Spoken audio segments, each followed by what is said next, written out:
All right. Shalom Aleichem. It's an honor to be teaching Torah here in this Kehila Kadosha of KOH. It's awesome. And it's very cool to always see like a new Makam Torah like sprouting. In Houston, it feels like it's happening like every week. Good night, but this is something special.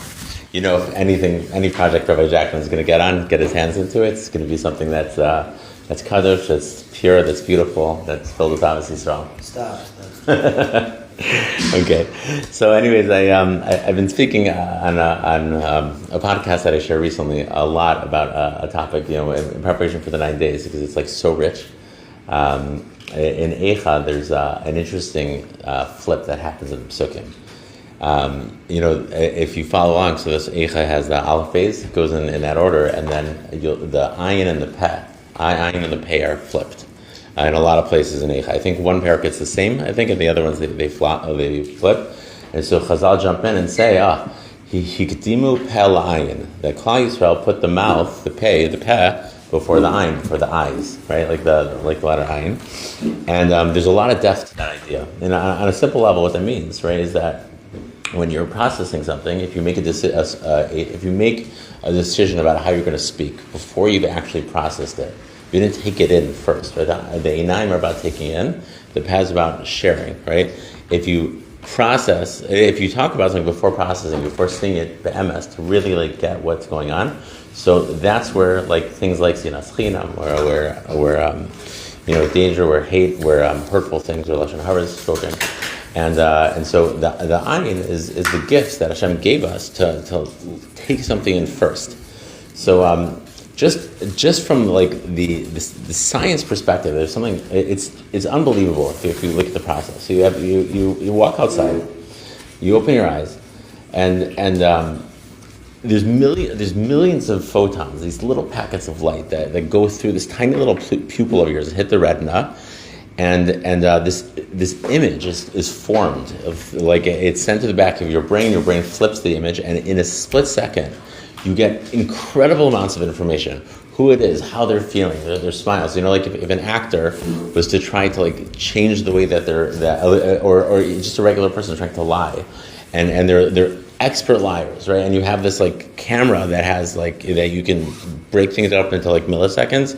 You will see for like a split second, for a moment, that the face will like respond a little bit differently. And a lot of times just watching it, you'll pick up on it. It's this incredible thing that like your eyes have incredible power and the processing speed is unreal. Then when it goes to the brain, so the brain itself has on average around 68,000 thoughts a day.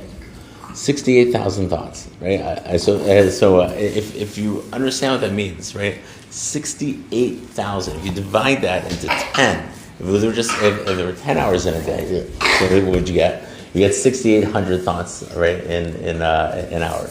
But it's really closer to 20. So it's in the 3,000s, right? It's 3,000, 2,000 thoughts every single hour. That means that every single minute you're having incredible amounts of thoughts. And the neurons that are processing these thoughts are firing at an average of 5 to 50 times a second. How many neurons are in the brain? About 86 billion. 86 billion cells in your brain that are firing between 5 and 50 times in a minute. It's incredible.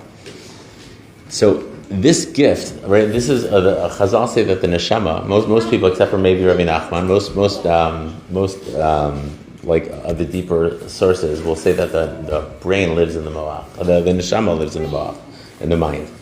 And this gift that God gave us to be able to process things and to think and to work through in a place of kedusha, which is the mind, and with all these different neurons that are working through the ideas, comes first before something will come out. So if you're makdim the Peh la'ayin, if the mouth goes first, you don't have the ability to take what you've seen and process it through a makom kadosh, which the neshama has, where you're holding your Torah, and then to spit it out. So instead, the avodah is to look and to think and to learn. Rabbi Wender actually had a beautiful drasha years ago. He spoke about the idea that when it comes to a kohen, when a kohen wants to paskin on saras. So the halacha is that if a kohen only has one eye, he can't. He has to have two eyes in order to paskin on saras. It's an interesting halacha, and what Rabbi Wender brought out was the idea of perspective. He said that if you have to make a judgment on something, and not only that, a judgment about something that's potentially bad, if you don't have more than one way to look at it, then your opinions can be invalid. It's not going to be complete, right? This notion's beautiful. So with that, I want to keep it to only 10 minutes, so I don't want to talk too long, but I wanted to work with this for a second and just look at, there's a little bit of a Torah of the mind that's beautiful. The Chavetz Chaim writes like this. So in the morning, you wake up, you say the brachas, and you say Birkas HaTorah.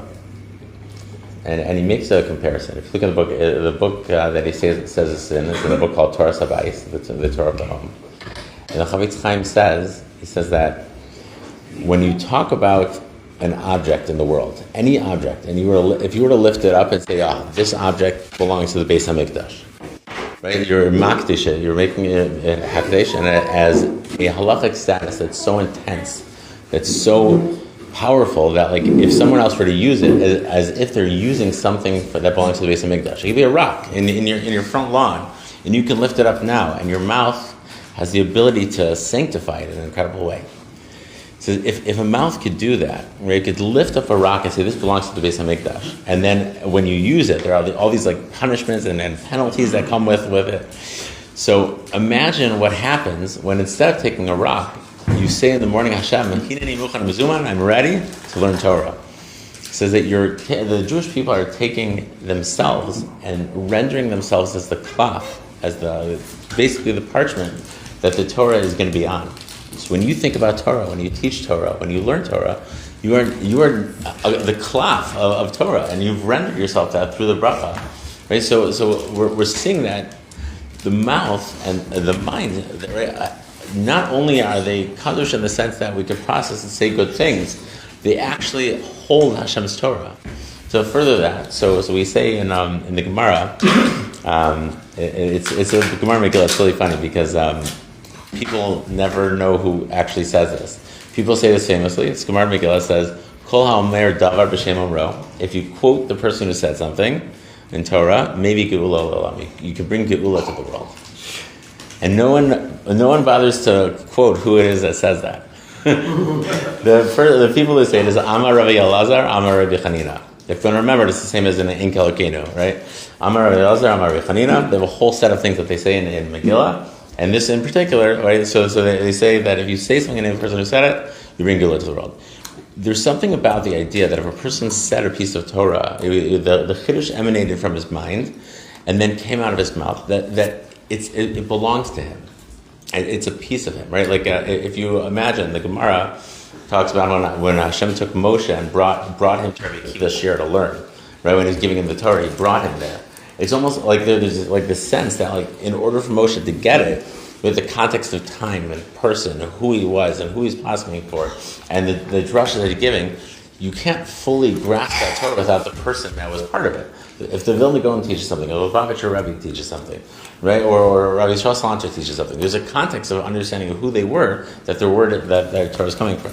In fact, when you die, so the Gemara says that the Sifsosav, when you quote a person who passed away, Sifsosav Dovi was Bakever, that his lips move in the kever, right? That he's actually speaking that Torah with you. That's why they say by Tehillim, why is Tehillim so incredible? One of the Mefarshim say, well, David HaMelech, who wrote Tehillim, so when you're saying Tehillim, his lips are moving. The only thing is what's different about Tehillim than other Torah is that the Torah of Tehillim is Tefillah. So if you can yank David HaMelech out of the grave to speak the words that you're saying, and his Torah was Tefillah, then he's davening for you. He's davening with you. So a very cool like hesber on the idea of Tehillim in that way. So that's the idea that, like, a person is connected deeply to his Torah. So when you are amel in Torah, when you work through Torah and you work it through the Makom Kadosh we described as the brain, so now you're processing it and bringing out a chiddush, right? Your personal thoughts. Like HaKadosh Baruch Hu could just put it on AI, but he wants you. He gave you a neshama and a mind with 86 billion neurons to process his Torah and to pull something out in this time in history, in this way that you think about it, and you all of a sudden have a piece of Torah. So how do we take this to let's finish right here. How do we take this to Tisha B'Av and to the 9 days? So the greatest way to grow is usually not by saying stop doing something bad. It's much easier to say start doing something good. Look at a Jew. Use your Einaim first before your path. See him. This is a neshama that Hashem put in this world. He's a brother of mine. Whether he did good or bad, Hashem chose for him to be in this world. And my opportunity is to look at him and to process in my Makom Kadosh that I love this Jew. I love this Jew. And if you want, process it out through your mouth. Hashem bless him with something good. And all of a sudden you've taken a moment, and instead of having to say, oh, let's just stop speaking Lashon Hara, no, let's use our pep for Kedusha. Have a good day. I hope we grow, and this year we should have a Fleshik Tisha B'Av dancing by the Beis HaMikdash.